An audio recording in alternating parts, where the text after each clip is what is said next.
A gente voltou agora para o MASP Professores, essa que é a parte da tarde. Eu gostaria de convidar para se sentar aqui onde eu estou, então vou até levantar, a Catu Mirim, que é uma mulher indígena, descendente do povo Bororo, reside na periferia do interior paulista, é rapper, performer e ativista, é fundadora da etnomídia Visibilidade Indígena e da mídia Indígenas LGBTQ Tibira. Enquanto ativista, trouxe à tona em suas redes a discussão sobre fantasia de índio. Então, gostaria de chamar a Catu. Por favor, Catu. Boa tarde, Nhande Carúdio. Boa tarde a todos, todas, todes.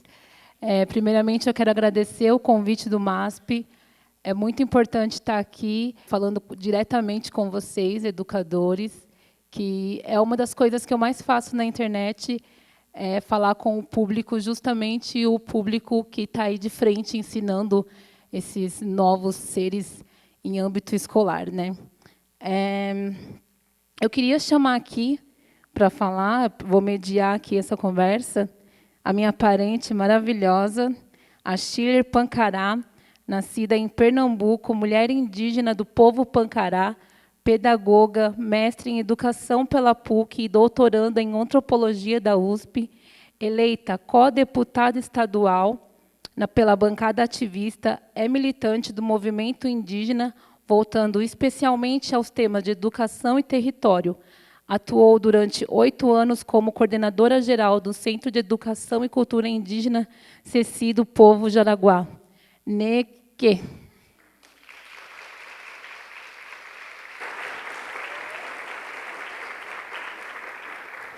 Boa tarde, lindezas. A minha maravilhosa parente Catu já apresentou aí um pouco sobre o que eu ando aí fazendo, ando atuando, né? Eu acho que algumas pessoas conhecem o Centro de Educação e Cultura Indígena, o CECIS, na qual eu passei aí 8 anos trabalhando com essa educação diferenciada, né? Então, temos esse trabalho de uma educação diferenciada dentro da comunidade, né? Para trabalhar a Lei 11.645, de 2008, que altera a Lei 10.639, né, de 2003. Aí, esse livro aqui, ó, eu fiz, né? Nana. Nana é uma tia da minha avó, que eu tormentava demais a vida dela. Era uma criança terrível, né? Aí eu resolvi homenagear a Nana e os potes de barro. Então, esses potes de barro, potes, panelas, era arte da minha família, da minha avó, da minha mãe, e minha arte e que eu passo para as minhas filhas, né? Todo ano nós vamos lá na aldeia em Pernambuco e eu passo para minhas filhas fazem. Então essas peças que estão aqui, elas estão na minha casa e feitas pelas minhas filhas e minha mãe, todos juntas, né? Nós somos uma casa de mulheres. Então minha avó nunca casou, então a minha mãe também nunca casou. Minha mãe só teve os filhos, sabe? Legal. Ela não. Eu digo, eu deveria também não ter casado, mãe, por que você não me avisou? Por que você não me avisou que casamento tem um prazo de validade? Mas tudo bem. Ela foi lá e nunca quis, só quis ter os filhos, e fica no teu canto, que vamos ficar aqui na minha comunidade, vai para lá. E mesmo assim, minha mãe, então, foi a casa de mulheres, e a gente fazia essa arte aqui do barro para fortalecer também nossa cultura, que é a nossa cultura, mas para gerar a questão também do socioeconômico. Então, aqui a gente trocava os nossos potes de barro por uma cuia de milho, por uma cuia de feijão. E assim a gente ia fazendo esse trabalho dentro da comunidade e fazendo essa troca aí. E eu retrato aqui nesse livro, porque eu vejo nas escolas muito trabalho com argilas, né? Com trabalho com argilas. E muitas das argilas, quando você vai... Olha, no outro dia ela está rachada, quebradinha, né? E aqui eu conto toda uma história para trabalhar a coordenação motora, para trabalhar a questão da lateralidade, ou da cosmologia, tudo com essa questão aqui da arte do barro. Por que o barro, na nossa... ele não quebra, né? Porque nós temos uma lua certa para colher o barro e Ali nós vamos ter uma paciência para escolher aquele barro, coloca no chão. Todo dia você vai aguando aquele barro e depois ainda chama toda a criançada e todo mundo junto e vai amassando este barro, amassando, tirando as pedrinhas, né? Até ele dar liga, você vai amassando, amassando, e esse é um trabalho que demora muito tempo. Então, há toda uma ligação aqui da ciência, das várias áreas do saber. Então, as áreas estão relacionadas, né, e que é uma dificuldade grande aí dentro das academias. Eu passo isso dentro do doutorado, eu faço um processo circular em relação às questões indígenas, né? Em relação não só às questões indígenas, em relação ao mundo, às outras disciplinas. E os professores falam para mim, fugiu do tema, né? Mas é que na cultura indígena as coisas elas são circulares, né? Então elas estão circulares, vão aí se completando, e não um processo linear, um processo como as academias fazem, coloca a gente dentro de uma caixinha. Não, aqui você fugiu do tema. Eu fiz um ensaio com meu colega sobre do canto ao encanto. E dessa parte do canto ao encanto, aí eu coloquei a questão da Jurema, do toré, do ritual. Ele falou, não, vamos falar só da Jurema. Eu falei, mas não tem como falar da espiritualidade, da Jurema e separar das outras partes, porque elas se completam. Então, há uma dificuldade muito grande de colocar isso dentro da academia, né? E como é ser uma mulher indígena? Vamos entrar aí no nosso tema de mulher indígena. Só estar aqui com vocês, falando, o meu corpo presente, ele já representa a questão da mulher indígena nesses espaços. Se as mulheres, outras mulheres, demoraram muito tempo, eu acho que nem estão ainda ser reconhecidas como mulheres nos espaços, né? Eu acho que nós estamos numa luta grande, mas ainda precisa ter mais reconhecimento para o trabalho da mulher, para essas mulheres nesses espaços, as mulheres podendo ter a igualdade de salários, de trabalho. E você imagina nas comunidades indígenas, nós temos uma dificuldade maior, né? Uma dificuldade grande de ter. Antigamente, quando ia para a luta, ia só os homens que iam para as lutas, para o trabalho, a gente ficava ali naquele trabalho, mas dentro da comunidade. Nos dias atuais, nós estamos aí, indo para frente, vamos juntos. O acampamento Terra Livre, por exemplo, é um acampamento Terra Livre que nós vamos discutir políticas públicas, né? Porque nós estamos São 519 anos. Desses tempos para cá, esse ano aqui, as coisas aconteceram muito rápida, coisas que foram um regresso grande para os povos indígenas. Mas nós estamos aí tentando e resistindo há 519 anos, né? Então, mulher indígena, hoje, vai para o acampamento Terra Livre, discute políticas públicas. Inclusive, no acampamento Terra Livre, nós saímos de lá com a proposta de fazer um acampamento só de mulheres indígenas em Brasília, em agosto.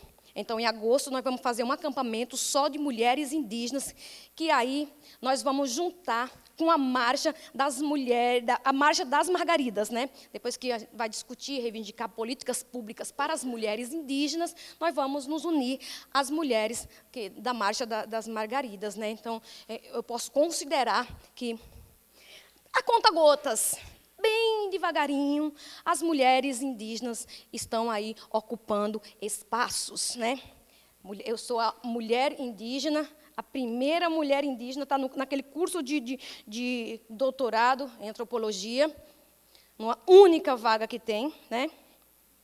Que não é o vestibular indígena, que nós estamos lutando por um vestibular indígena, mas são as cotas, que é para pretos, pardos e indígenas.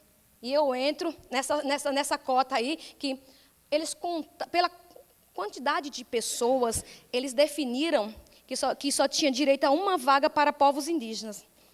Porque houve também um apagamento, um silenciamento, um genocídio, um etnocídio contra as populações indígenas. Porque contam que tem 817 mil indígenas.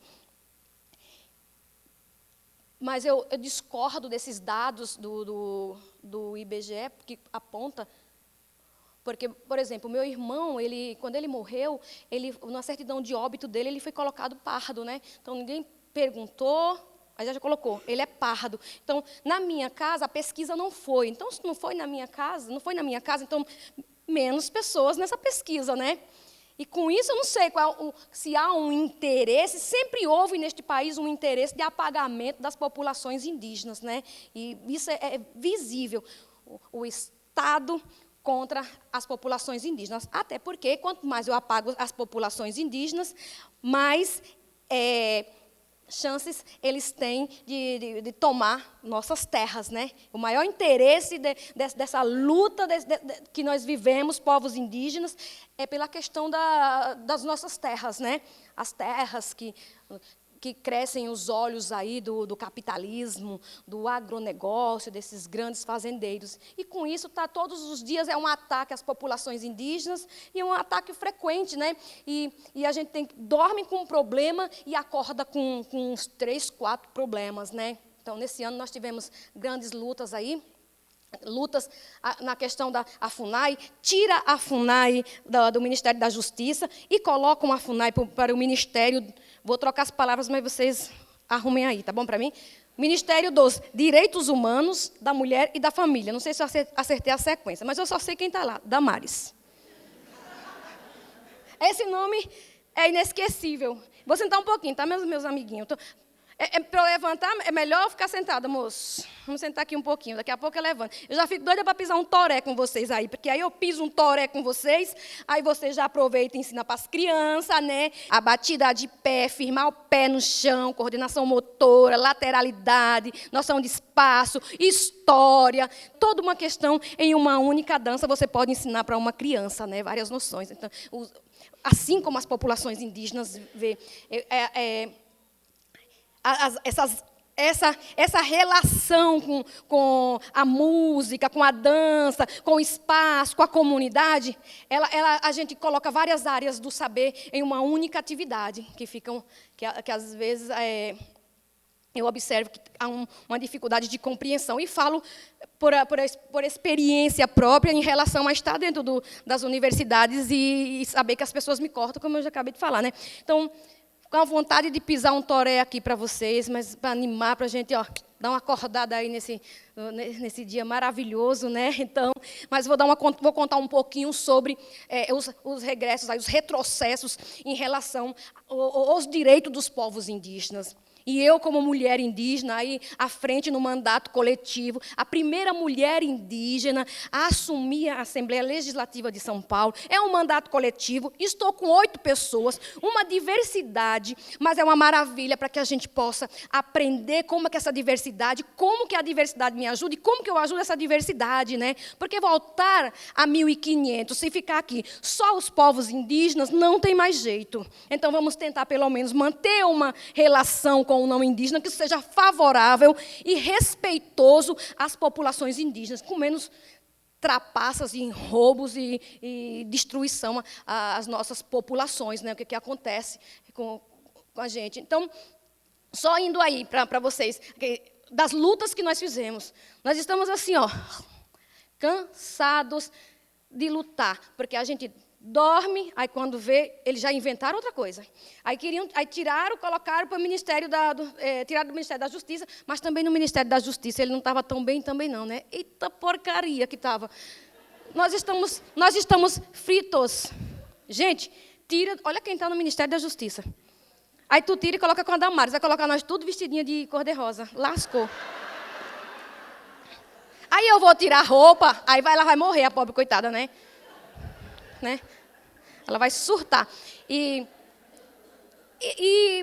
aí queriam colocar a demarcação de terras no Ministério da Agricultura. Gente, olha só o perigo. Colocar a demarcação de terras, que é da competência da FUNAI, Fundação Nacional do Índio, para ficar no Ministério da Agricultura, com agronegócio, com a bancada do boi, da bala e da Bíblia. A bancada BBB. Por isso nós inventamos uma bancada ativista, viu? Para nós dizer assim, ativistas, resistem, vamos lutar. E, na verdade, eu me inseri com esse nome da bancada ativista, mas ele já estava aí presente, né? Não fiz parte da criação do nome bancada ativista, né? Eu só achei, nossa, gostei, interessante. Então, vamos lá, vamos quebrar o outro BBB. E aí tivemos que fazer manifestação. Desgaste, vai para a rua, ocupa espaço. Aí voltou, saiu de lá, do Ministério dos Direitos Humanos, da Mulher e da Família, e está na FUNAI. E a demarcação de terras também continuou com a FUNAI. Está lá, por enquanto, disse que voltou. Tudo isso de reivindicações feitas no 15º acampamento Terra Livre, em Brasília, na qual ficamos aí uma semana de lutas, dormindo em barracas, desconfortável. Eu nunca compro uma barraca, porque eu sou sem vergonha, viu? Nunca compro uma barraca, é tão baratinho. E aí eu vou lá e fico pedindo arrego a barraca dos outros, né? Dormi com 3 pessoas na barraca dos outros. Gente, teve um dia que não tinha água para nós tomar banho, imagine. Teve um dia que acabou a água e nós ficamos lá. Era um calor, que eles colocavam com pipa d'água umas caixas d'água que tinha lá para tomar banho. Todo mundo corria para tomar banho, porque você passava o dia correndo naquele sol, você ia para o Senado, a gente ficamos lá fazendo um muro lá, como é que o povo diz? Um muro humano? Né? Segurando assim nos braços e cercando. Então, e pisando toré, e naquela corrida, e tudo suada. Passei a noite quase que eu não consigo dormir, com tanto calor, ainda com mais 2 pessoas, 3 numa barraquinha, dormindo. E por essa luta. Porque eles queriam rever uma terra do povo Xoclém de Santa Catarina que já estava demarcada. Aí você imagine só, a terra é demarcada e a pessoa está com interesse de rever essa terra. Então, o interesse do agronegócio sobre as terras. Então, vamos imaginar, nós não sabemos. Porque a gente entende lá o que é ouro, essas coisas que eles estão tão interessados, mas não, eles estão interessados porque lá deve ter alguma coisa que vai gerar o capital, certo? Ou que vão fazer barragens para arrebentar com a vida de todo mundo, né? Porque é assim que fazem. São Paulo, aqui, nós estamos com 3 barragens sérias, viu? Sérias. Um dia eu lembro que lá em Pernambuco, tem umas barragens também. Em Pernambuco é uma seca desgramada. E tem barragens que estão perto de romper. Outro dia teve um barulho na cidade, minha tia saiu correndo, que falou que a barragem já tinha desabado de lá. Então, essa questão com as barragens está um caso sério. Um caso sério. Esse crime, né? É um crime ambiental, né? Que as pessoas não estão percebendo o que nós estamos enfiados com tanta catástrofe que está aí no mundo, porque o sistema ele vem para favorecer o capitalismo, né? Em vez de a gente tentar, nós estamos tentando, as pessoas ficam tentando mudar o clima, em vez de mudar o sistema. É lá no sistema que tem que mudar, juntar os governantes, juntar toda a população, a sociedade civil, para mobilizar junto, porque não adianta a gente tentar aqui fazer uma luta e lá o dono desses poluentes está poluindo toda a nossa nação. Nós respiramos, mas nós respiramos mal. A gente dorme, parece que não dormiu, porque a gente não está dormindo bem. Nós não estamos sabendo, nós estamos imaginando que estamos respirando bem. Não estamos respirando bem. Nós estamos com problemas respiratórios. A gente dorme, amanhece cansado, como se não tivesse dormido. Tudo isso são os impactos aí ambientais, né? E aí, voltando, a FUNAI, por enquanto, está lá quieta, né? Depois houve outra coisa que queriam colocar, que era a municipalização da saúde indígena, né? Então, falaram, vamos municipalizar a saúde indígena, que a saúde indígena é de competência nacional, né? Da Secretaria Especial de Saúde Indígena, que se responsabiliza, por quê? Por algumas dificuldades de aldeias, para trabalhar a questão específica. Não é simplesmente porque nós queremos, ou queremos para se diferenciar, para ficar distante, não. Nós queremos porque se preserva um costume. Como que eu vou preservar o costume de levar o meu mais velho para acompanhar dentro daquela unidade? Como é que eu vou ter essa... Não deixa nem entrar na porta. Se você vê nem aqui para você passar, tem um monte... Eu estou com a pulseirinha aqui, né? Que é certo, que está correto. Mas, por exemplo, nos hospitais, vão deixar o meu mais velho ir lá, rezar, ficar lá ao lado? Oi? Pensei que eu tinha ouvido uma fala, mas desculpa aí. Desculpa, amada. Tá tranquila, amada. Pensei, se ela tem uma fala agora, então vamos aproveitar a fala dela agora, mas tudo bem. Depois tu pergunta, viu, amadinha? E aí nós tivemos que ocupar 2 dias lá na frente da prefeitura de São Paulo para tentar uma conversa com o cacique aqui dessa cidade, né? Meu Deus, vocês escolheram um cacique, Deus é mais. Porque um cacique na nossa comunidade, que o cacique da nossa comunidade, ele é o líder político, assim como esse aí é o líder político, né? Isso aí é o cacique, é o líder político também. Na nossa comunidade, o líder político, que é o cacique, ele tem o papel de ir nas casas, saber se as pessoas estão bem, dialogar, abrir as portas. Ele não queria nem nos receber. Como é que ele está com medo de nós? Ele não fala que nós, povos indígenas, somos atrasados, somos bestinha, bobinhos, e que nós temos um atraso intelectual, assim como a antropologia diz. Eu sou da antropologia, mas eu desço a madeira na antropologia. Eu já falei para meus professores, vocês não venham com essa história de que a universidade vai me mudar. Eu vou mudar a universidade, pelo menos aquele curso. Gratidão.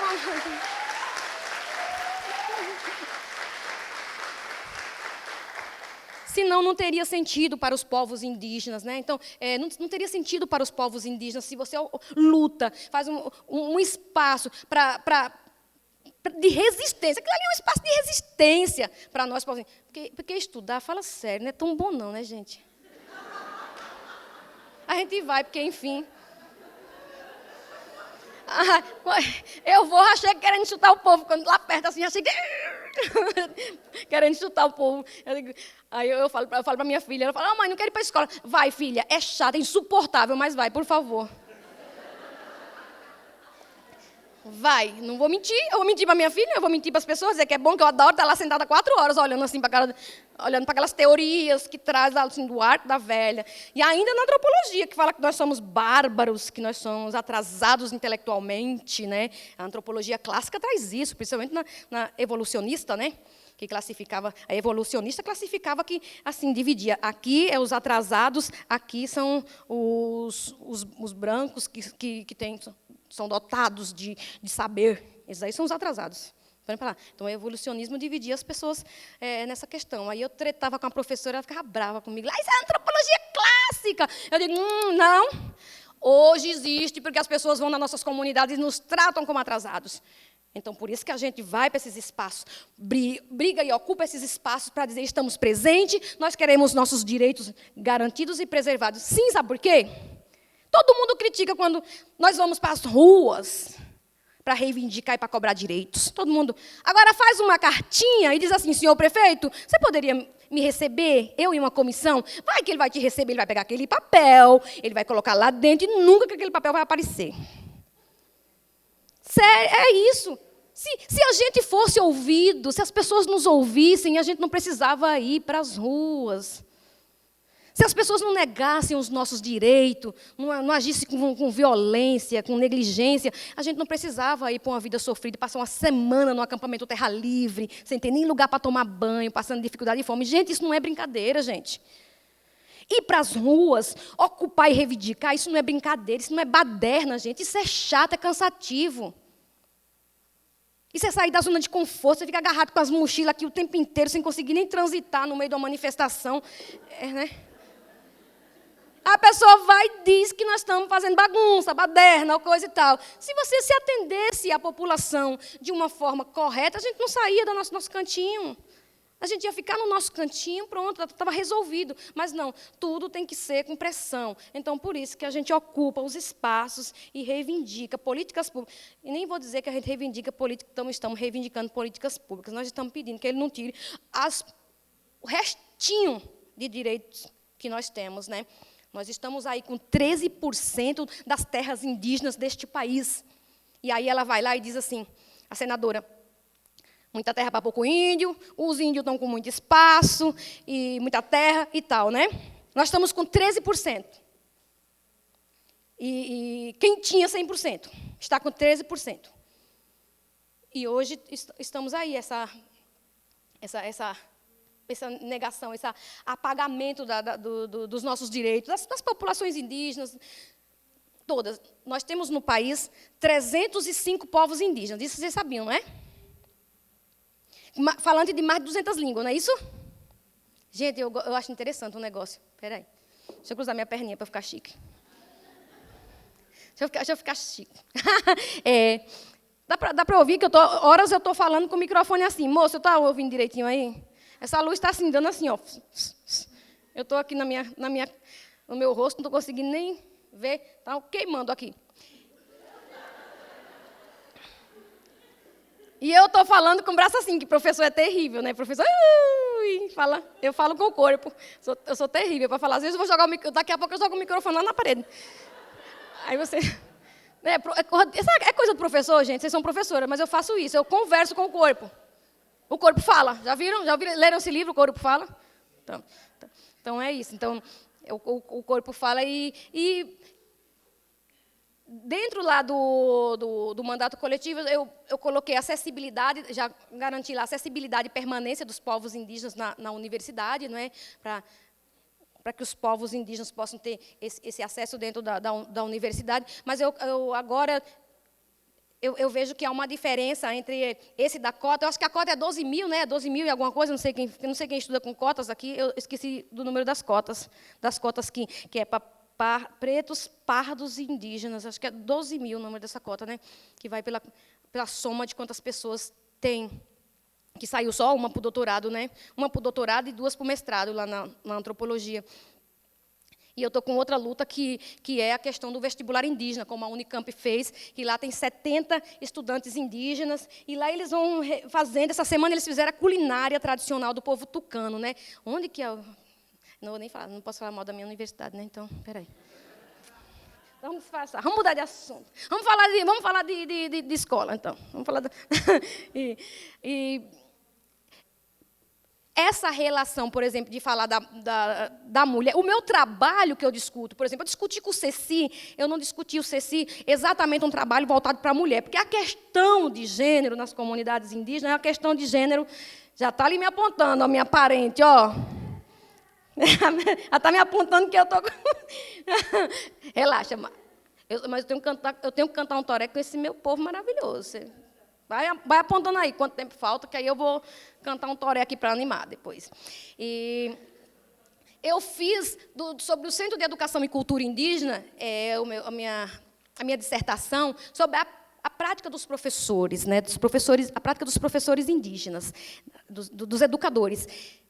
Porque o Ceci foi criado para fortalecer costumes. Então, é uma escola que foi criada junto com os mais velhos, que, inclusive, quando foi no início, os mais velhos tinham essa preocupação de não ser uma escola catequizadora. A escola tem sido, para os povos indígenas, não tem sido legal, desde dos inícios lá das questões jesuíticas, dessa catequização, de chamar os povos indígenas para alfabetizar, e manda cobrir aqui na frente, colocar as coisinhas para cobrir, umas folhinhas na frente para cobrir, porque considerava imoral, né? Então, há uma violência muito grande. Então, por isso que a escola, ela vem... A gente fica um pouco preocupado com a escola, porque a escola não venha fazer de novo o que fizeram com nós aí há 519 anos, né, com essa tentativa de apagamento da nossa história, a própria Carta de Pero Vaz de Caminha. Gente, me diz agora eu vou fazer uma pergunta a vocês. Vocês têm, o livro de história tem ainda a Carta de Pero Vaz de Caminha assim, contextualizada? Está contextualizada? Não tem mais, não? Hoje me perguntaram isso, acredita? Por isso que eu estou perguntando para vocês. Porque hoje eu vim de Araraquara direto para cá e alguém estava perguntando. Aí eu lembrei sobre essa carta. Porque eu fiz meu TCC sobre o livro didático de História do Brasil, né? Quando eu fiz, naquela época, eu li a Carta de Pero Vaz de Caminha no livro de História. Estava lá, no livro de História, e que eu fiz crítica ao livro de História. Como que trata os povos indígenas no livro de História, né? Então, cada dia reforça estereótipos, né? Que é complicado para as populações indígenas, né? Procuram um fenótipo que não procurem um fenótipo. Se aparecer aqui, olha o povo Tupinambá, é um povo indígena, tem uma comunidade indígena lá, reivindica, o cacique Babau reivindica por terras,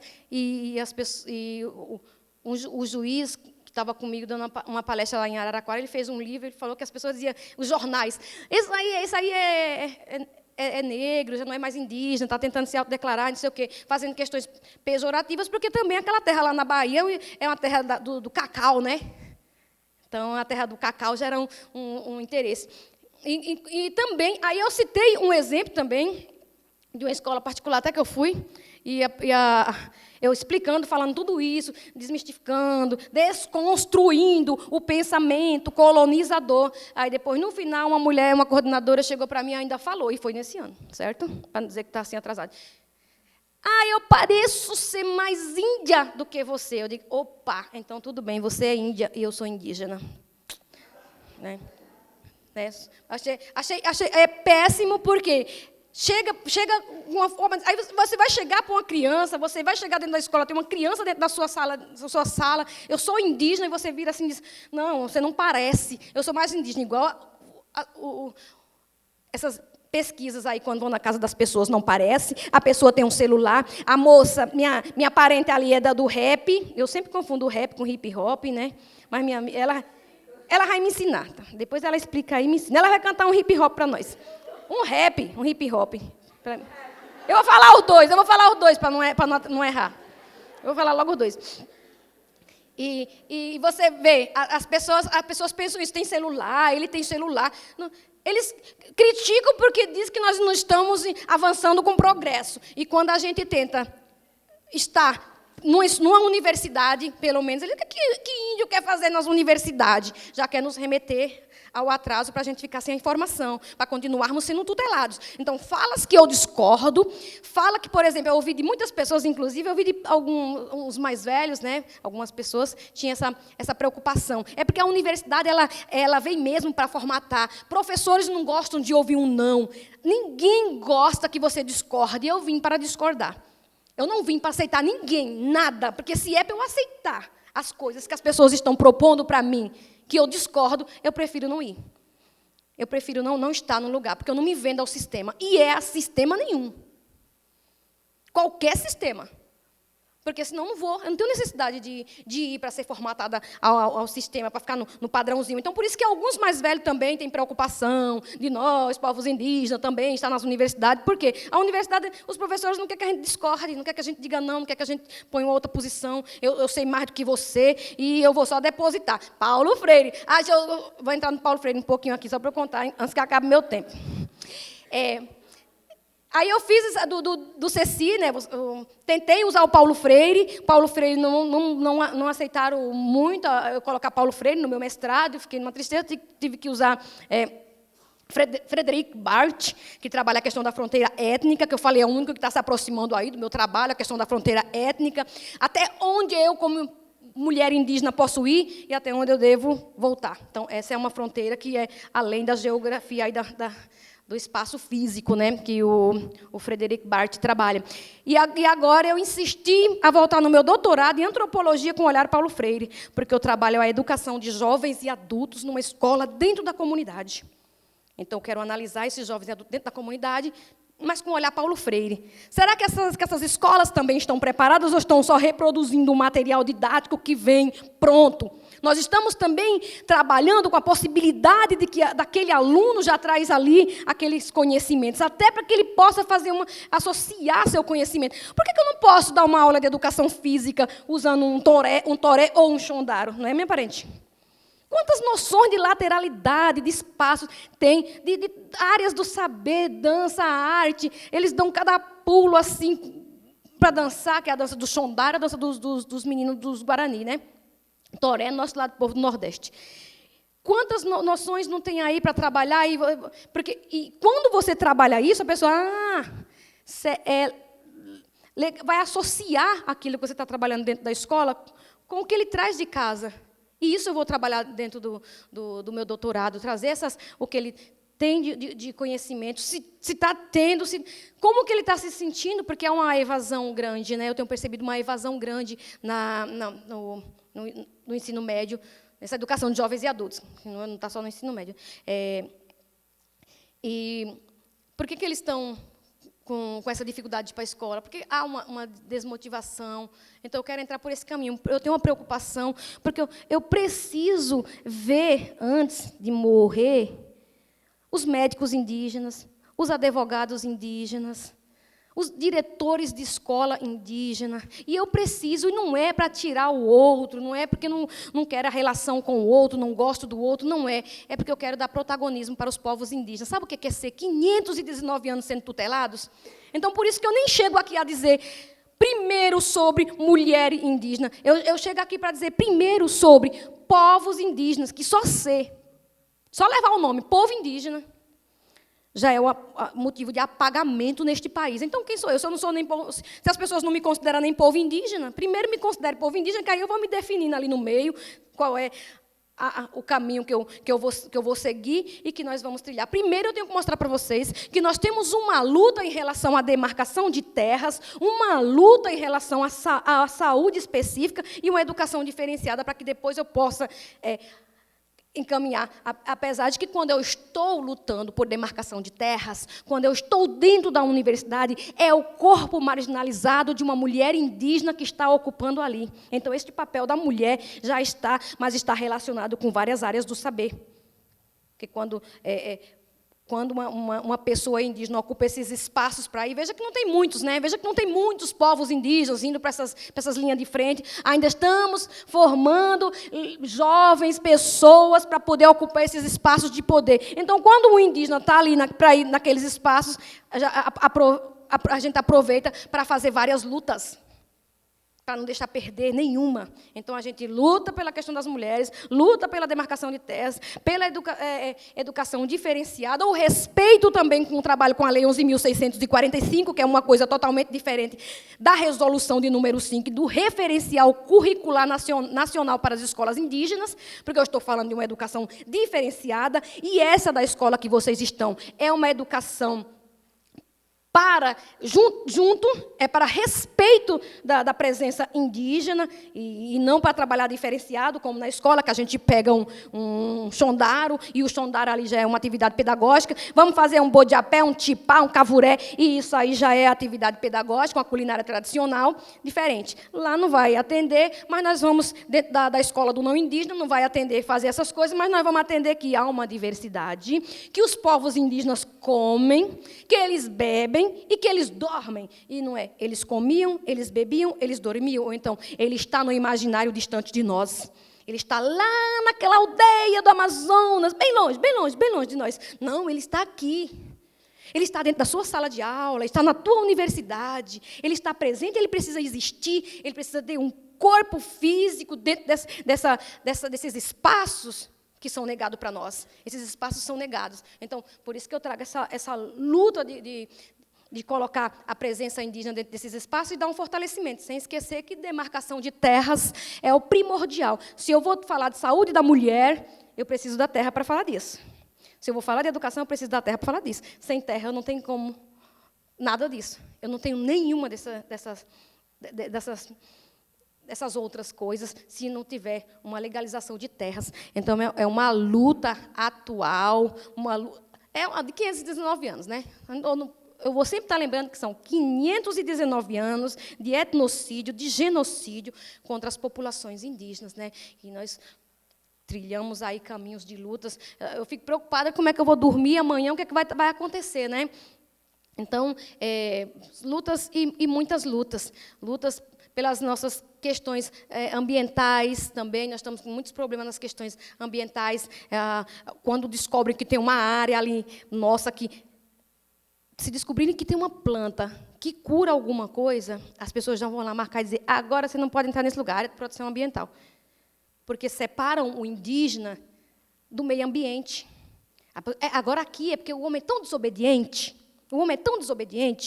que quando ele pega uma oportunidade dele ter um meio ambiente, dele ter uma água, ele quer comercializar a água, ele quer vender a água, ele quer vender as árvores, ele vê o capital, os olhos chegam, salta assim, ó, aquelas marquinhas de dinheiro saltando dos olhos, pensando no capital. Então, o que é que acontece? Não deixa, a gente tira uma casca raspa uma árvore para fazer um gargarejo, um banho de assento, mas a gente sabe o período que aquela árvore vai se recompor direitinho. Então, ela fica observando. Quando tira uma planta da natureza, a gente planta umas 10. O capitalista não. O capitalista ele vai querer tirar até a última. Quando vê, não tem mais nada naquele chão. Por isso que eles separam o ambiente do homem pela desobediência do homem. E os povos indígenas mantêm a natureza, mantêm tudo isso que tem hoje e que vocês respiram também. Certo? Povo de luta. Então, vamos aí, vou deixar uns tempos para que vocês possam perguntar, e nós vamos conversando. Eu acho que eu tenho eu falo muita coisa. Se ficou dúvida, vocês perguntem. Eu quero que vocês saiam com dúvidas. E se vocês tiverem no olhar de vocês alguma coisa que eu não falei aqui, vamos lá, porque eu aprendo também com vocês, tá bom, meus amores?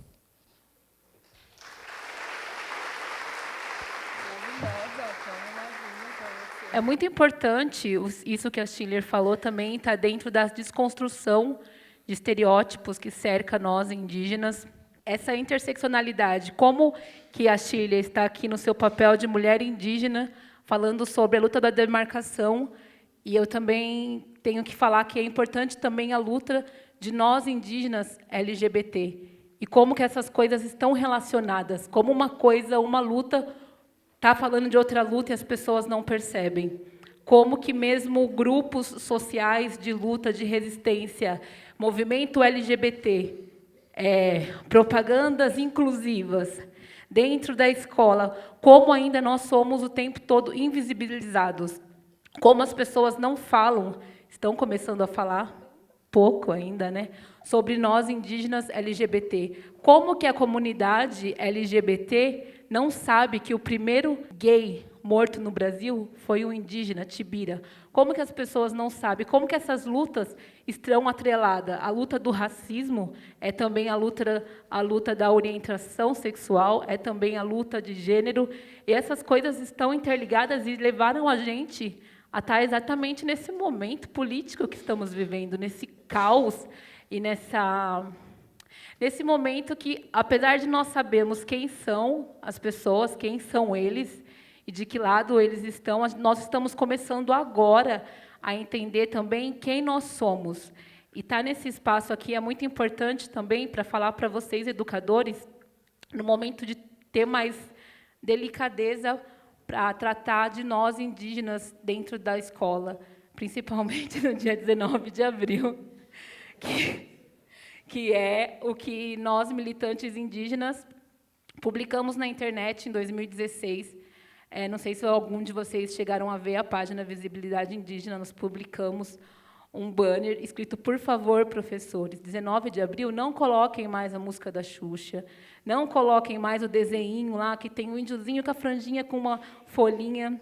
A minha filha, ela estuda numa escola pública, e mesmo ela sendo indígena, tendo mãe indígena, ela ganhou o papelzinho. E eu tive que ir na escola descer o barraco. Não fui obrigada. Só que, ao mesmo tempo, o que eu falo para os outros jovens militantes é que eu ainda entendo. Porque nós, ativistas, ainda tem que ter empatia de entender que ainda tem pessoas, por exemplo, eu moro na Quebrada, eu vou ter bate-papos em escolas particulares que, cara, eles já estão sabendo de alguma coisa, e na Quebrada, não. Ninguém está sabendo de nada, a questão dos povos originários ainda. E ainda tem que ter essa empatia que existem, sim, pessoas, por exemplo, que abordam a gente nas ruas e que falam: meu Deus, o índio, que lindo! Aí, depende do humor que você está, você fala: então, né, deixa eu te falar uma coisa. Não é índio, é indígena. E tem aquelas pessoas também que você dá informação para elas e elas continuam errando. A gente tem, pelo menos para mim, nos anos 80, tudo que eu tinha que aprender, tinha que ir na biblioteca da prefeitura da cidade. Vai na biblioteca, vai na biblioteca. Hoje, não, a informação está muito rápido na internet. Tudo que a gente quer saber, dá um Google que acha e levar o indígena para falar. As pessoas sempre perguntam para mim: Catu, como que eu faço para ensinar? Esses dias eu recebi uma mensagem lá no Visibilidade Indígena de uma professora da creche. Era menos de 1 ano de idade, as crianças. Ela falou: como que eu faço para falar alguma coisa no 19 de abril? Eu falei: não fala nada, não precisa.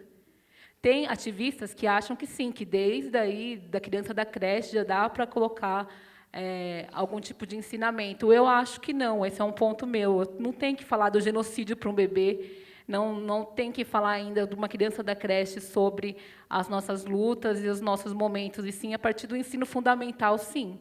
Porque vocês, professores, começam a falar do dia 19 de abril, quantos anos? No primeiro, no segundo ano? No primeiro ano já? Primeira série, primeiro ano?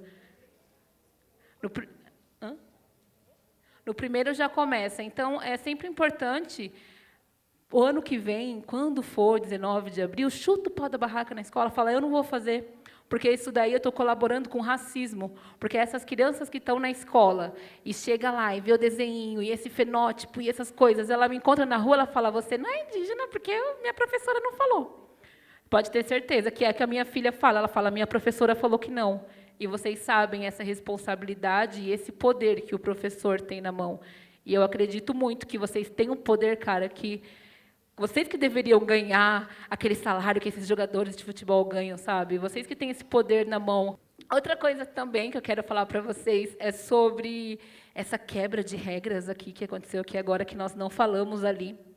Eu não quis falar ali no... Como é o nome disso mesmo? Púlpito. Púlpito me lembra pastor, que me lembra igreja, que me lembra... Não. Eu não quis falar no púlpito. E aí vocês desculpem. Não quis falar lá por motivos pessoais. Do mesmo jeito que eu preferia estar sentada na escada, do mesmo jeito que eu escrevi um papel lindo, super didático, o que eu ia falar com vocês. E, recentemente, eu estive no Memucaradiá, do Itaú Cultural, e foi um momento muito importante para mim, que não fui criada na aldeia, fui adotada por um casal branco. Então, eu estou resgatando essa memória ancestral agora, adulta, e eu cheguei com um papel maravilhoso, igual eu fiz hoje. E aí, cheguei para uma liderança indígena, um senhor, e falei, olha... Aí ele falou, pode jogar fora. Você não precisa de papel para falar, porque nós não temos uma escrita, né? A gente fala o que está aqui, a nossa escrita está tudo aqui dentro, está tudo aqui dentro, mesmo que se ficar tudo enrolado, o roteiro, acabou com o roteiro, tudo não estou entendendo nada, também não. Também não, mas isso me leva, como pessoa, a essa descolonização do pensamento. E essa descolonização do pensamento, ela não é importante só para nós, povos originários, ela é importante para vocês, professores, porque estamos agora na geração Z, a geração da internet. Tudo é rápido. E aí vocês têm que ficar na escola de 4 a 5 horas, colocar aquelas crianças na carteira e passar atividade na lousa, e aquilo é cansativo para vocês, é cansativo para a criança. Então, decolonizar esse pensamento é aprender com nós, povos originários, a tirar essas crianças da sala um pouco, a colocar essas crianças, quem estuda psicologia com certeza deve saber também do que eu estou falando, a colocar essas crianças para mexer na terra. Gente, uma coisa que eu nunca entendi, a escola não deveria ter portão. Não entendo por que a escola tem portão. A escola com portão já mostra que é uma prisão para a criança. Se obrigar a criança a falar que ela tem que ficar sentada ali o tempo todo para aprender, já torna aquilo obrigação, já é cansativo para vocês. Então, nós estamos o tempo todo querendo falar que tudo está interligado, que esse momento de ditadura também está na escola, que esse momento de resgate de identidade, esse momento de entender a pauta do outro e ter empatia, tudo isso está interligado e tudo isso vai trazer benefício para nós como um todo, nós como uma sociedade que respeita o próximo e entende o próximo. Alguém tem alguma pergunta para fazer? Estão cansados? Comeram demais, né? Comeu demais, Shirley? Alguém tem alguma pergunta? Pode fazer qualquer pergunta. Eu sei que vocês têm... Boa tarde. Boa tarde. Qual é o seu nome? Elizabeth. Elizabeth. A minha filha, ela estuda na UFSCar, ela faz pedagogia. E a UFSCar, os professores aqui sabem, tem uma produção acadêmica incrível, de muitos livros e referências legais para a gente estudar. E aí ela faz pedagogia, tem um indígena na sala. Olha. E a professora, o tempo inteiro, ela engasga e ela olha para ele e fala assim, você está entendendo o que eu estou dizendo? Qual é o nome dela, que eu vou procurar ela? Depois a gente pode se falar, não sei. Tá bom. Aí ela olha para ele e fala, você está entendendo o que eu estou dizendo? Está difícil para você? E eu acho que tem uma questão muito séria, que eu vou colocar aqui, não sei se vocês saberiam me falar, mas assim é uma indagação. A faculdade, ela também está perdida, né? Sim. Porque ninguém... O indígena ele foi tão invisibilizado da nossa história que parece que é um elemento que, né, que não existe, é um pêndulo na nossa história. Então, ninguém sabe lidar com isso. Quando fala numa educação diferenciada, que admita essa pluralidade, quais seriam as propostas do movimento indígena? Quer responder? Da onde se partiria para essa educação diferenciada, mas que desse conta desses dois elementos dentro de uma sala de aula? Se esse indígena da escola, ele fala português? Fala. Ele é do Mato Grosso. Ah, tá. Então, nossa, precisa conversar com essa professora urgente. Porque você está entendendo, acontece com todos nós, o tempo todo, com escritores, em todos os espaços. Porque existe dois tipos de estereótipos ruins que cercam nós indígenas. Um, que é aquele queria ter vida de índio. Quem me dera ter vida de índio, está na rede, nossa. E tem aquele índio tão bonzinho. Imagina, índio não fala palavrão. Então, ela deve estar com esse estereótipo na cabeça de que, você está entendendo o que eu estou falando, índiozinho? Oh, meu Deus! E aquele estereótipo que de índio é tudo vagabundo, índio não serve para fazer nada. E é importante desconstruir esses estereótipos e implementar isso na escola. Primeiro é respeitar a cultura, né? Se ele é um indígena que tem a sua cultura, é um indígena aldeado, a escola precisa respeitar a cultura, do mesmo jeito que o hospital precisa respeitar todas as políticas públicas, a maioria são políticas anti-indígena. Então, precisa ter políticas públicas para respeitar os povos originários, para respeitar as suas culturas. A escola não está preparada, realmente, para entender que o indígena tem que sair no momento para apitar o petingual dele, ou ele vai escrever um TCC. Tem muitos indígenas hoje que fizeram um TCC na língua materna e que a faculdade foi lá e falou que teve um babado na rede social esses dias que eu vi.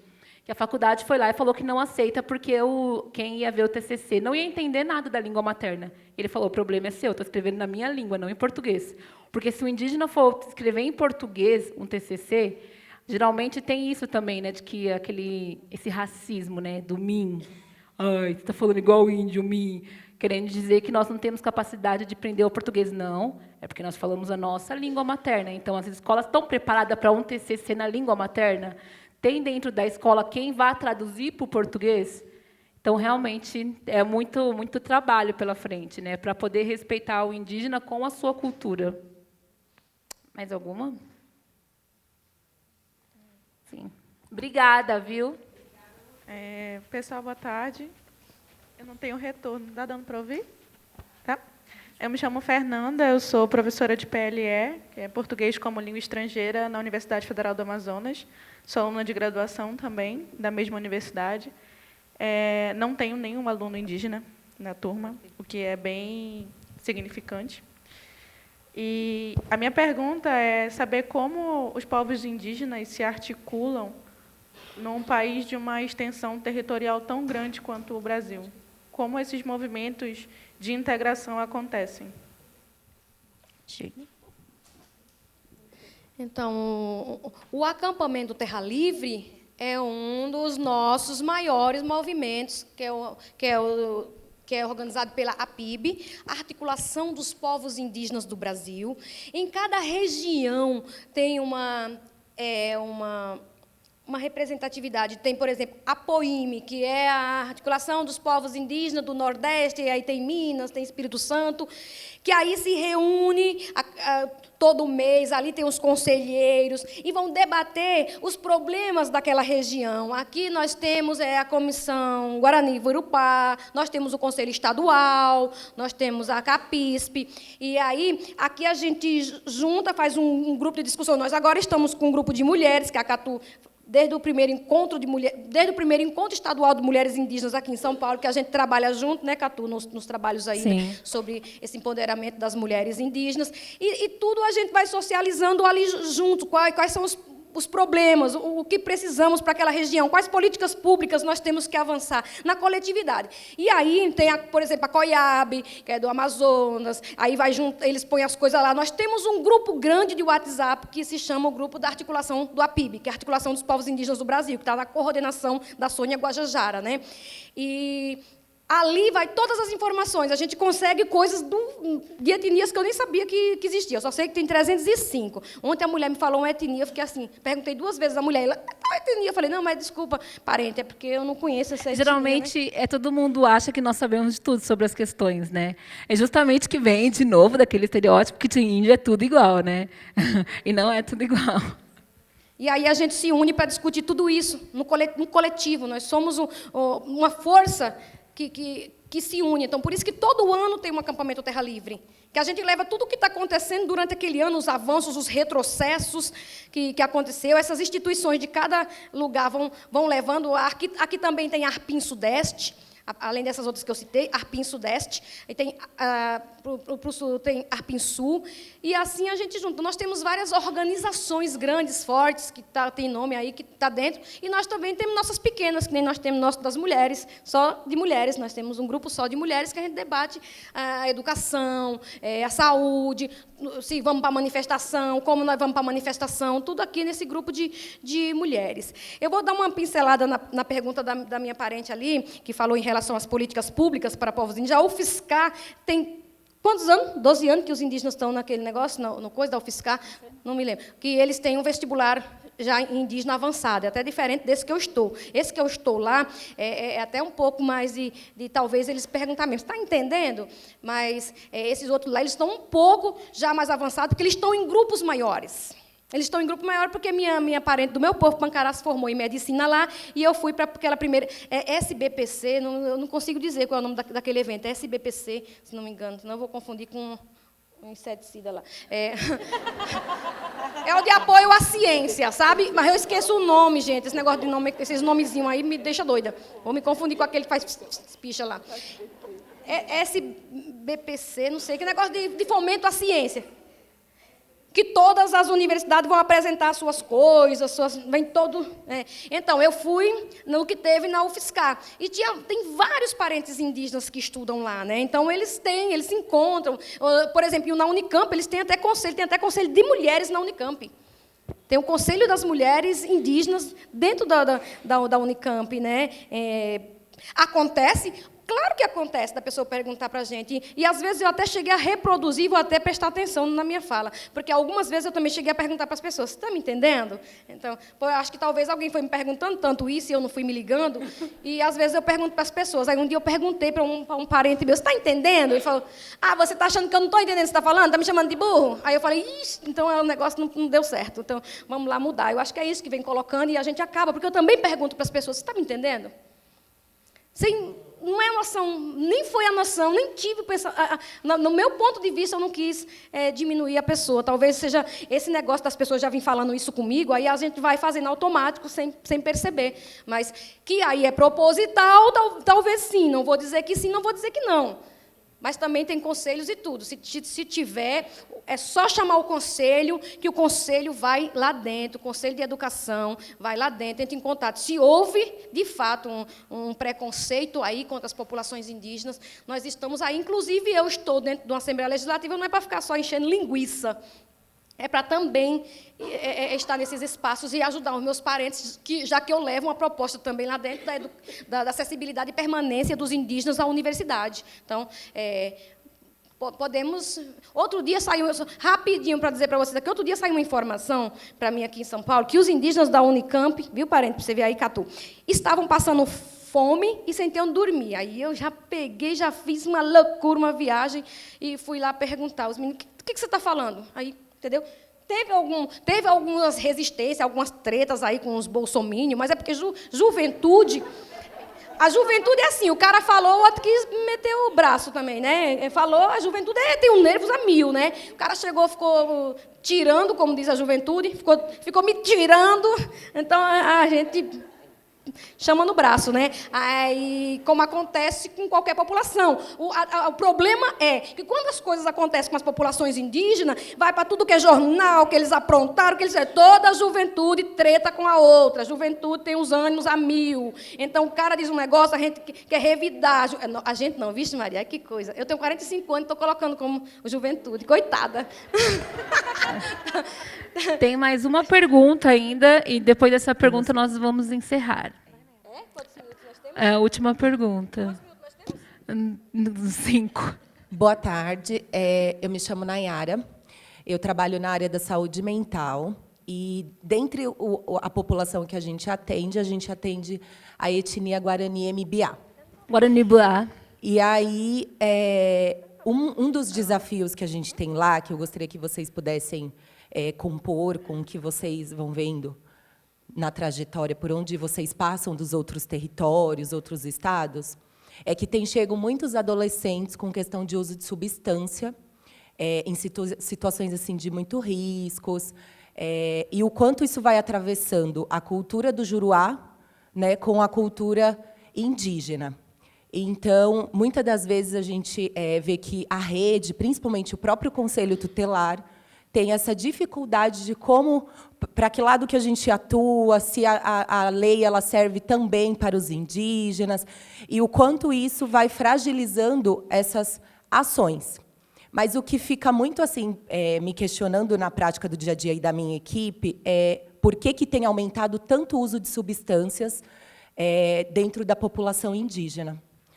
E aí a gente se pega em vários atravessamentos, né? Muitas das vezes a gente já teve oportunidade de estar na aldeia e ter uma fala nesse sentido, e o pouco do que eles conseguem trazer também são as condições que eles estão ali na região do extremo sul de São Paulo, tem todo o envolvimento do capitalismo, os recursos que muitas das vezes não chegam, os acessos, mas o número tem sido gritante, né? O quanto os indígenas têm ido para o lado de uso de drogas assim extremamente pesadas, e como que a gente vai, dentro da nossa cultura, não impondo a cultura deles, que a gente sabe que tem toda uma questão de que eles também valorizam os pajés, os caciques, tem toda uma questão também espiritual que vai atravessando por esses lados, mas que a gente também não quer impor, mas, ao mesmo tempo, como fazer diante dessa demanda, que vem crescendo cada vez mais e parece que não se quer ver, né? A gente não quer olhar para esses adolescentes, para aqueles adultos que estão ali, que estão cada vez mais entrando no uso de drogas ao ponto de entrar mesmo numa internação de pronto-socorro, de ser pego no meio da aldeia, muitas das vezes em situações de violência sexual, no caso das meninas.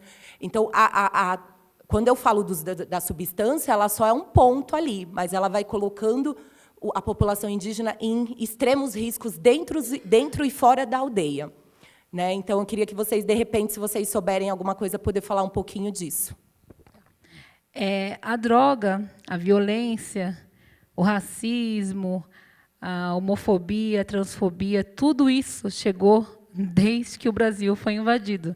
Tudo isso chegou nos povos originários desde a colonização. E isso está nos povos originários desde a colonização. Do mesmo jeito, a gente tem sempre que lembrar do indígena como uma pessoa, independente da orientação sexual, independente do gênero, sempre tem que lembrar do indígena como uma pessoa. Então, no momento que você lembra do indígena como uma pessoa, você já quebra o estereótipo de que, nossa, tem um indígena dentro dessa aldeia que é uma pessoa ruim, porque é uma pessoa. E tem esse indígena que é uma pessoa boa, porque é uma pessoa.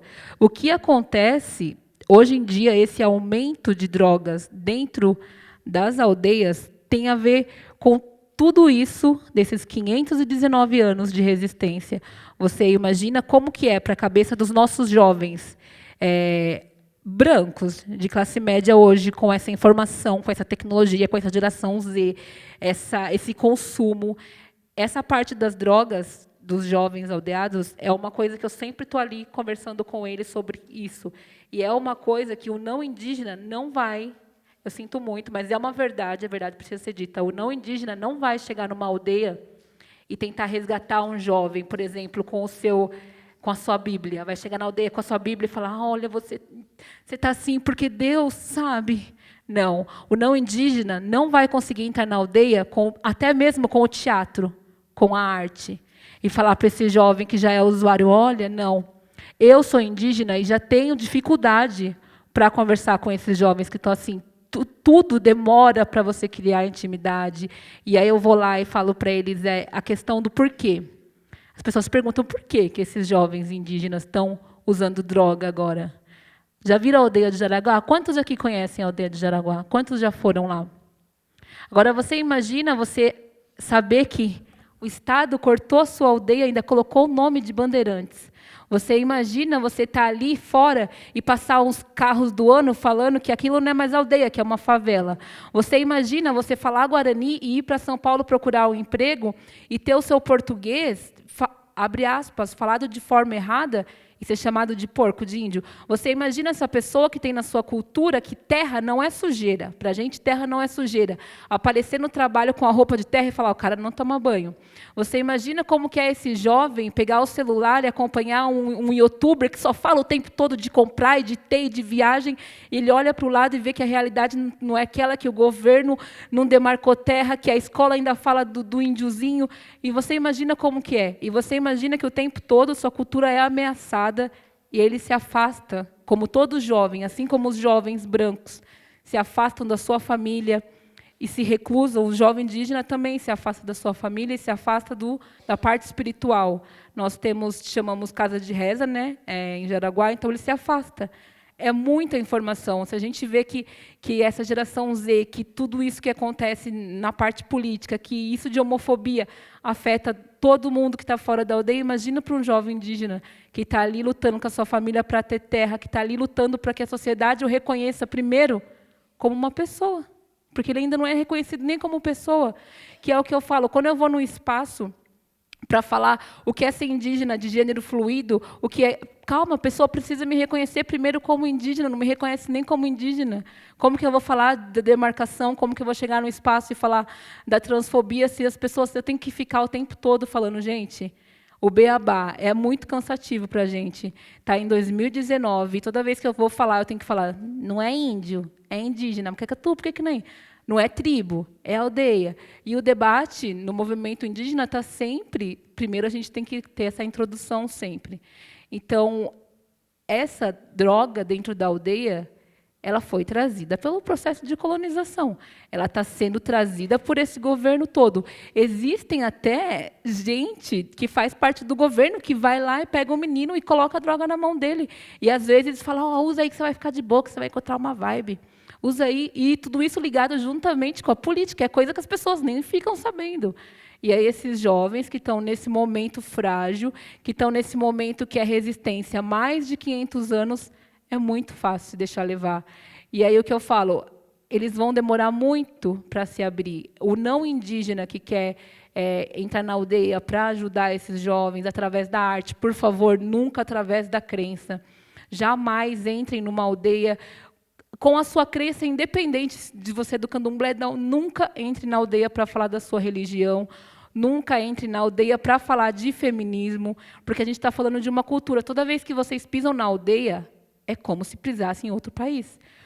É uma cultura diferente da outra. Vocês vão chegar em Jaraguá e vão encontrar crianças de 9 anos com um cachimbo na mão. E aí dá aquele choque para não indígena, e fala, meu Deus, a criança tem 9 anos e está fumando cachimbo. Sabe que é cachimbo da paz? Vocês estão falando de uma cultura. Essa cultura é como se tivesse outro país, gente. Aí você vai em outra etnia, você fala, calma, essa etnia não fuma. Não, exatamente, a etnia é diferente. Então, para ajudar esses jovens com a droga, você vai ter que ter intimidade, você vai ter que ser amigo dele e você vai ter que entender a cultura dele todinha e a história dele todinha, o que levou ele até lá, para começar a ter empatia e falar, oi, tem como você sair daí? E tudo isso... Sem falar que sempre ele vai tentar primeiro falar com o Tiramoi, que é o pajé da aldeia, que é o mais velho. Né? A gente sempre fala, você está mal, vai falar com o Tiramoi, que é da cultura, falar com o Tiramoi, com o mais velho. Você não está, você vai falar com a psicóloga. Então, o não indígena sempre vai ser o último que esses jovens, que são usuários, vão recorrer assim na ajuda. Obrigada. Boa tarde a todos. Me chamo Ramiro, né? Nós somos da psicologia, eu e minha amiga aqui, e nós estamos fazendo um TCC sobre a história da mulher. O tema é a luta pelos direitos da mulher, segurança e direito à vida. E nós fizemos aí um levantamento nesse semestre sobre a história da mulher ao longo de todo o tempo, desde coletores até então. E quando nós chegamos aqui no Brasil e fomos buscar um pouco da cultura indígena, da mulher indígena, não achamos quase nada. o básico e mais bem geral. E a pergunta é, como é ser mulher indígena no Brasil de hoje? Né? Você que é uma cantora de rap, você que falou que vai contra a antropologia e não sai de casa se não for para discordar de ninguém.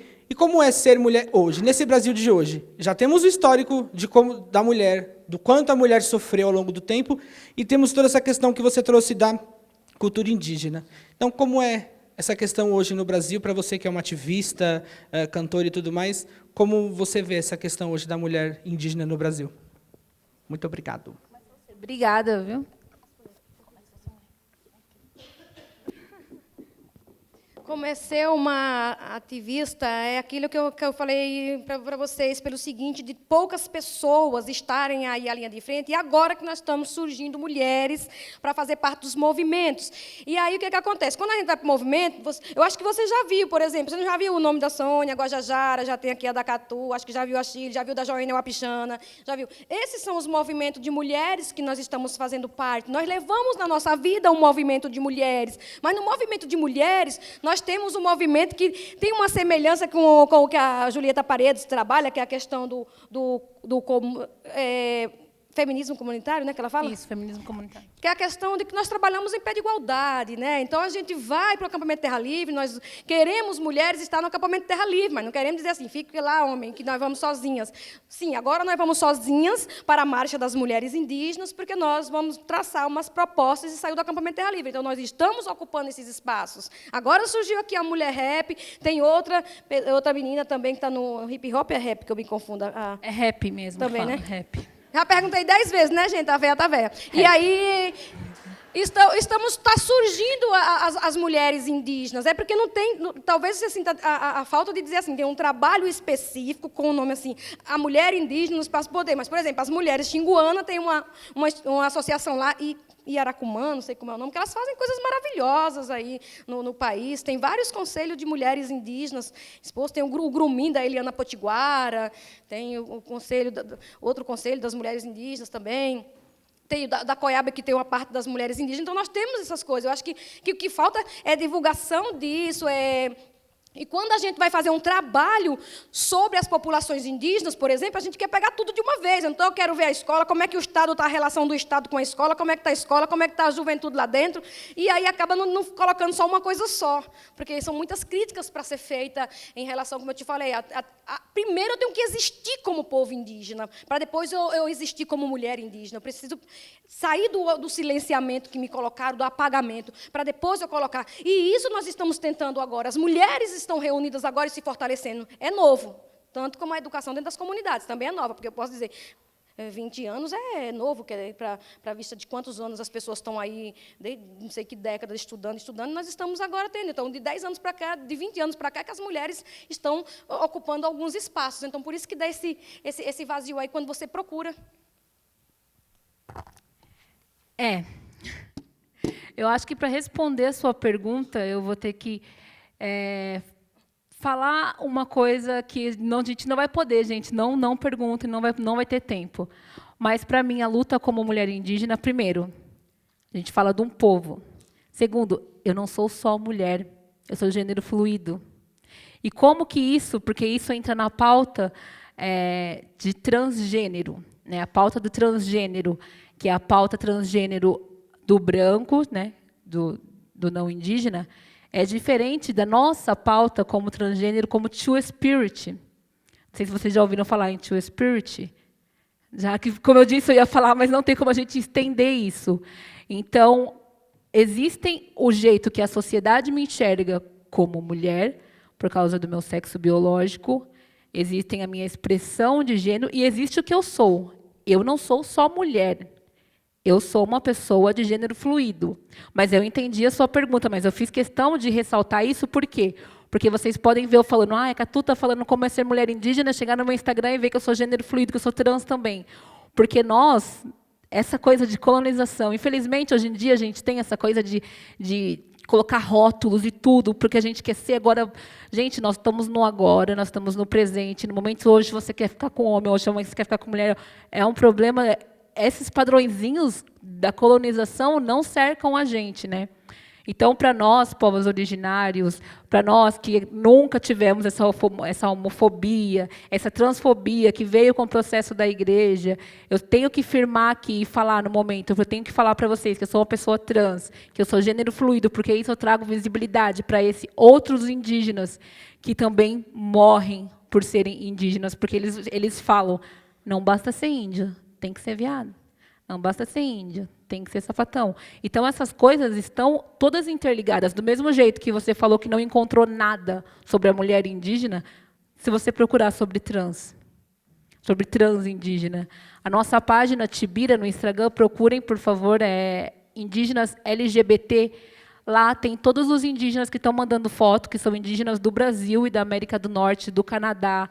Lá a gente está falando sobre como é ser indígena trans, o que é o Two Spirit, que lá os povos da América do Norte, essas pessoas que vinham com os dois gêneros, eram vistas como deuses, eram vistas como pessoas curandeiros. E olha como elas são vistas aqui na sociedade do branco, como doentes. Então, é muito importante descolonizar o pensamento e sempre dar espaço para o movimento indígena deixar falar quem são eles, né? Para deixar eu mostrar para vocês o que eu sou. Não sou só mulher, Catu não é só mulher. Catu é uma pessoa de gênero fluido. E nós costumamos falar, por isso que é muito complicado, toda vez que vocês forem ver uma indígena falando sobre o feminismo indígena, ela vai falar o nós, e ela vai incluir o homem. Claro que feminismo não tem a ver com isso, não tem a ver com odiar homem, mas como o feminismo, como que a palavra feminismo chegou dentro da aldeia? Como que chegou lá? Chegou com pessoas entrando na aldeia falando que as mulheres tinham que odiar o nome, porque alguém pegou a palavra feminismo, zoou toda ela e colocou. Esse também é um debate nosso sobre o transgênero. O que fizeram com isso? O que fizeram com essas pessoas? O que estão fazendo com essas pessoas? Então, para a gente, é tudo momento de visibilidade, é o momento de todo mundo repensar quem nós somos e de onde viemos. É o momento de entender que o que a gente passou ano passado, nós, independente de raça, de gênero, de orientação, o que nós passamos no Brasil ano passado, cara, quem não se pegou com depressão ano passado? Quando foi eleito lá o presidente, quem não pegou? Eu falei assim, já era, acabou. Eu vou embora, eu vou matar. Quem não pensou nisso? Mas nós, povos originários, primeiro, nós temos lideranças que falaram, quem colocou esse homem no governo é um problema deles, porque nós já estamos resistindo há 519 anos, independente de quem está no governo. Então, foi um momento também para nós sabermos quem são as pessoas, quem é quem. Hoje em dia, nós vemos a galera falando que tudo é mimimi agora. Agora, tudo é esquerda, tudo é mimimi. Agora, você falar do gordo é gordofobia. Sim, porque agora a gente está sabendo quem nós somos, de onde viemos e para onde queremos ir. E isso inclui tudo. Não tem como falar de resistência de nada se esquecer a resistência indígena. Não tem como falar de sororidade se esquecer a raiz da sororidade. Quem foi a raiz da sororidade quando chegaram as mulheres negras? Quem ajudou essas mulheres negras? Que sororidade é essa? Não tem como falar de visibilidade se esqueceu o indígena. Não tem como aplaudir a propaganda inclusiva de N marcas do Brasil se você vê lá corpo de tudo, menos o indígena. Então, é importante o tempo todo reforçar isso na escola, reforçar isso no dia, reforçar isso no trabalho. Todos os espaços que vocês tiverem, falar, eu vou chamar uma pessoa aqui para falar um trans, e o indígena. Então, todo mundo como pessoas mesmos, nos seus recortes sociais, nas suas profissões, é sempre lembrar de nós indígenas como pessoas com as suas culturas, pessoas com o contexto. Lembrar também que, dentro do movimento, dentro do que é ser indígena, ainda bem que indígena, a palavra não tem gênero, lembrar que existem indígenas aldeados, indígenas urbanos, em contexto urbano. Também, no mesmo tempo, não dá para achar que está super cool na escola, falando do indígena, e falar para a criancinha que só tem indígenas aldeados. Que ela vai chegar e vai falar assim, nossa, você mora ali no APzinho de São Paulo, então você não é indígena, porque a professora falou que está na oca. Então, é importante entender todos esses contextos e a gente realmente, de fato, colocar na prática aquele banner maravilhoso da internet que é ninguém solta a mão de ninguém. Porque o banner parece que só fica ali, porque você vê ninguém solta a mão de ninguém, você chega ali na rua, você não fala um bom dia para o cara que está deitado. E que mão é essa? A mão do indígena também está lá. Então, eu agradeço muito se a gente começar a lutar juntos e respeitar o corpo do outro e a entender que professor é poder e nós somos o poder e nós somos a resistência como um todo. Assim. Eu quero que vocês deem palmas para vocês mesmo, porque, tá aqui desde manhã, não é fácil, não. Palmas para vocês, maravilhosos.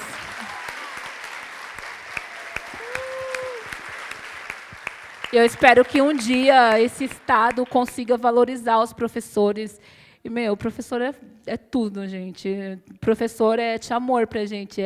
Vocês têm a sabedoria dentro de si. É muito bom professores desconstruídos. Porque também não adianta ser professor e chegar lá e ficar pregando ditadura na escola, né? Então, eu acredito muito em vocês para o futuro.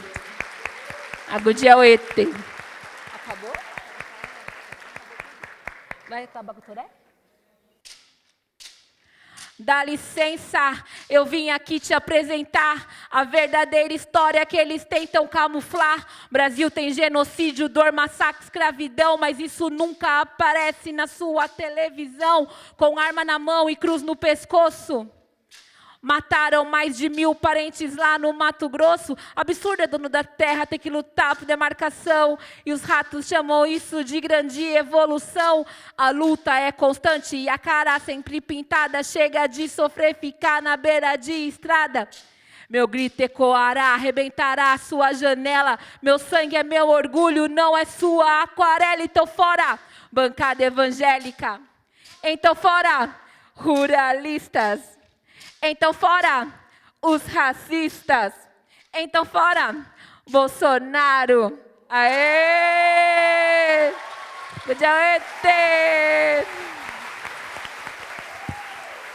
Eu vou cantar que é do movimento popular de luta de resistência que vocês conhecem, que é o Pisa Ligeiro. Que quando Pisa mexe, ligeiro, não mexe com nós, não.